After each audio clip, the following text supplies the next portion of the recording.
রেস্টুরেন্টে customer order দেওয়ার পরে কিভাবে আমরা পিৎজাগুলো খুবই দ্রুত তৈরি করে কাস্টমারকে দেই, এই সম্পূর্ণ প্রসেসটা আজ আপনাদেরকে দেখানোর চেষ্টা করব। একেবারে সহজভাবে এই প্রসেসগুলো আজ আপনাদেরকে দেখাবো। এখন আমি দুইটা ফ্লেভারের পিৎজা এখানে তৈরি করব। একটা হলো বারবিকিউ পিৎজা আর একটা হলো সসেস পিৎজা। দোনোটাই 10 ইঞ্চি 10 ইঞ্চি। তা আমি ফার্স্টে এখানে পিৎজার যে ডোটা আছে এই ডোটা ভালো করে বেলে নিলাম। অনেকে কি করে বাইরের রাষ্ট্রে হাতেও টিপে টিপে তারপরে বড় করে নেয়, তা আমাদের দেশে বেশিরভাগই বেলুন দিয়ে বেলে নেয়। তা আমি সুন্দর করে বেলে নিয়েছি। তারপরে এখানে কিন্তু সস দিয়ে দিলাম, এই যে পিৎজার ডোরের উপরে সস দিয়ে দিলাম, এটা হলো চিলি সস দিয়ে দিলাম। আর সস বেশিরভাগ জায়গায় নিজেরা তৈরি করেও নেয়। তা আপনাদেরকে আমি সামনে এই ভিডিওগুলো আস্তে আস্তে দেখাবো। তা আমি এখানে কিছু কাঁচা মরিচ আর পেঁয়াজ দিয়ে দিলাম আগে, তারপরে এখানে মজরেলা চিজটা দিয়ে দিলাম। এভাবে করে মজরেলা চিজ দেওয়ার পরে উপরে আমি গার্নিশ করে দিব। তা আমি ফার্স্টে সসেস দিব, যাতে এটা সসেস পিৎজা, সেজন্য সসেসগুলো আমি একটু বেশি ব্যবহার করব। আর উপরে যে টপিসটা থাকে এই টপিসটা আপনাদের মন মতো দিলেই হবে। আপনারা চাইলে ক্যাপসিকাম দিতে পারেন, টমেটো দিতে পারেন, হ্যাঁ মাশরুম দিতে পারেন, ব্ল্যাক অলিভ দিতে পারেন, তারপরে গ্রিন অলিভ দিতে পারেন। এটা হলো যে আপনাদের সম্পূর্ণ ব্যক্তিগত ব্যাপার। আপনি টপিক দিতেও পারেন, নাও দিতে পারেন। তো টপিক্সটা দিলে খুবই সুন্দর দেখা যায়। যেমন এখন আমি টমেটো দিয়ে দিলাম এখানে, তারপরে এখানে দিয়ে দিলাম হলো ক্যাপসিকাম।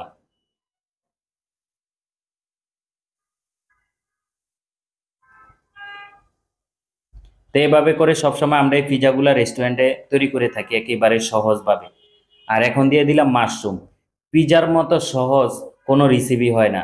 তারপরে কাস্টমার একটু স্পাইসি চেয়েছে, তাই আমি একটু রেড চিলি উপরে দিয়ে দিয়ে দিলাম।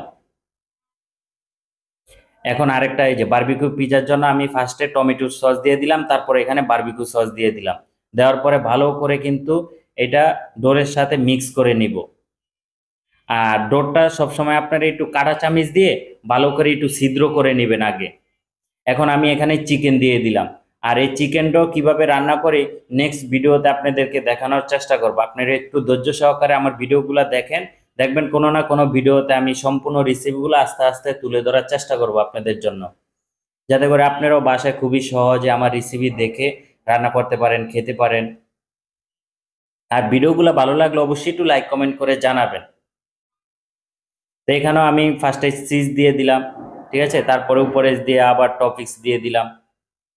আর টপিক্স তো আমি বললাম যে টপিক্স হলো যে আপনাদের মন মতো দিতে হবে। যেমন আমার মন মতো আমি দিয়ে দিলাম, অথবা আবার আরো আছে যেমন বিভিন্ন পিজাতে বিভিন্ন ফ্লেভারে বিভিন্ন টপিক্স ব্যবহার করা হয়। যেমন কোনোটা ক্যাপসিকাম ব্যবহার করা হয় না, কোনোটা টমেটো ব্যবহার করা হয় না, কোনোটা কাঁচামরিচ ব্যবহার করা হয় না, এরকম আর কি। তো এটা হলো আমার বারবিকিউ পিজা।